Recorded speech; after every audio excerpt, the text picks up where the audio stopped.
C'est dans l'épreuve que notre nature vient à la surface. Mais il vaut mieux qu'elle vienne à la lumière. La grâce traite cela. La grâce, agissant par le besoin grandissant que nous avons de Christ, nous rend très humbles. Et l'humilité est un trait du caractère de Dieu. La docilité est un fruit de l'esprit. C'est l'antidote pour le poison de Lucifer, le déchu, contre l'orgueil. L'épreuve met ces choses en évidence. Par la grâce de Dieu, elle est manifeste pour la gloire. La ressemblance de Christ, la ressemblance de Dieu. Nos terribles et profondes épreuves nous font de plus en plus ressembler au Seigneur par sa grâce. Et ceux qui ne sont pas en Christ ne sauraient être semblables au Seigneur. C'est seulement ceux qui sont dans la grâce de Dieu, Christ, qui deviennent de plus en plus comme le Seigneur, en passant par des épreuves ardentes. Mais tout cela sera manifesté pour la gloire, pour la ressemblance de Dieu. C'est un aperçu de la grandeur de notre salut, l'évangile de la gloire du Dieu béni.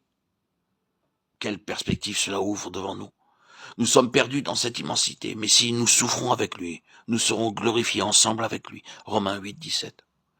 Conformément à l'évangile de la gloire du Dieu bienheureux, évangile qui m'a été confié, 1 Timothée 11.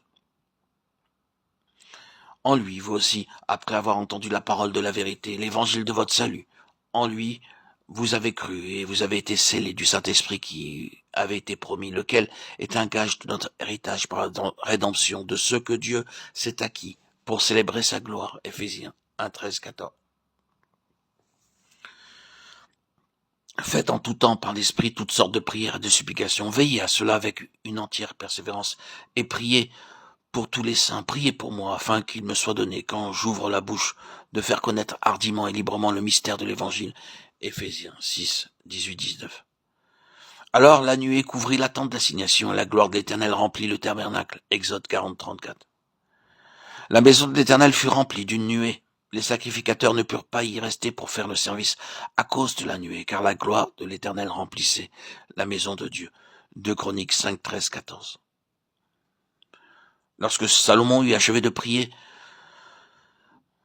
le feu descendit du ciel et consuma l'holocauste et les sacrifices, et la gloire de l'Éternel remplit la maison. Les sacrificateurs ne pouvaient entrer dans la maison de l'Éternel, car la gloire de l'Éternel remplissait la maison de l'Éternel. Tous les enfants d'Israël virent descendre le feu et la gloire de l'Éternel sur la maison. 2 Chroniques 7, 1, 3. Il dit cela de l'Esprit, que devaient recevoir ceux qui croiraient en lui. Car l'Esprit n'était pas encore, parce que Jésus n'avait pas encore été glorifié. Jean 7, 39. Le Dieu d'Abraham, d'Isaac et de Jacob, le Dieu de nos pères, a glorifié son serviteur Jésus, que vous avez livré, resté et renié devant Pilate, qui était d'avis qu'on le relâche. Acte 3, 13. Permettez-moi de faire une ou deux observations préliminaires, tandis que nous progressons dans cette méditation, en ayant en vue un point bien précis. Nous devons nous rappeler que le livre des Actes montre trois choses. Premièrement, l'Église naissait. Deuxièmement, une dispensation était inaugurée. Tertio, l'Évangile se propageait jusqu'aux extrémités de la terre. Si nous gardons ces trois choses dans l'esprit, nous serons capables de mieux saisir la signification de cette merveilleuse expression, l'Évangile de la gloire.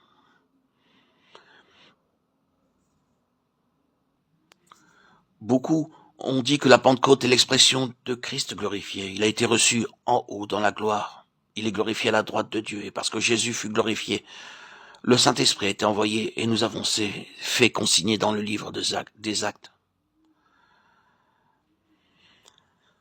Jésus a été glorifié.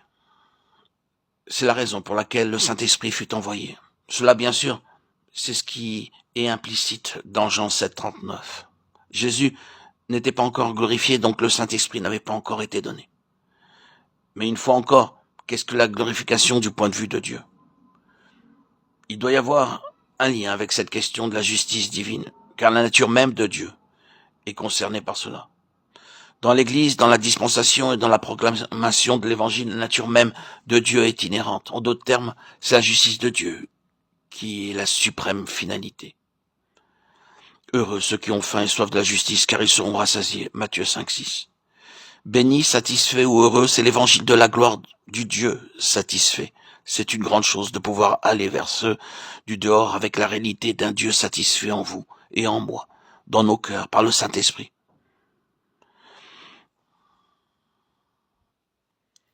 La glorification du Seigneur Jésus, c'est la réponse de Dieu à l'exigence de sa propre nature, absolue, juste, entière, totale.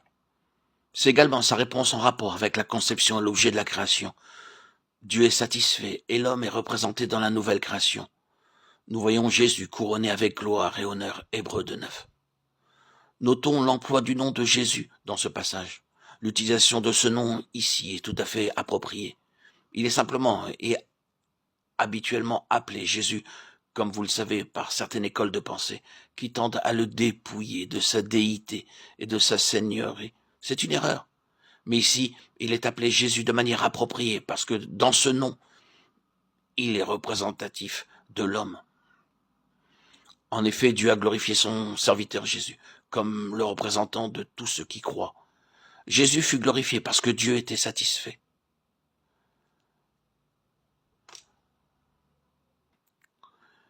Dieu est pleinement, complètement, absolument satisfait lorsqu'il annonce celui-ci est mon fils bien-aimé, en qui j'ai trouvé mon plaisir. Matthieu 3,17.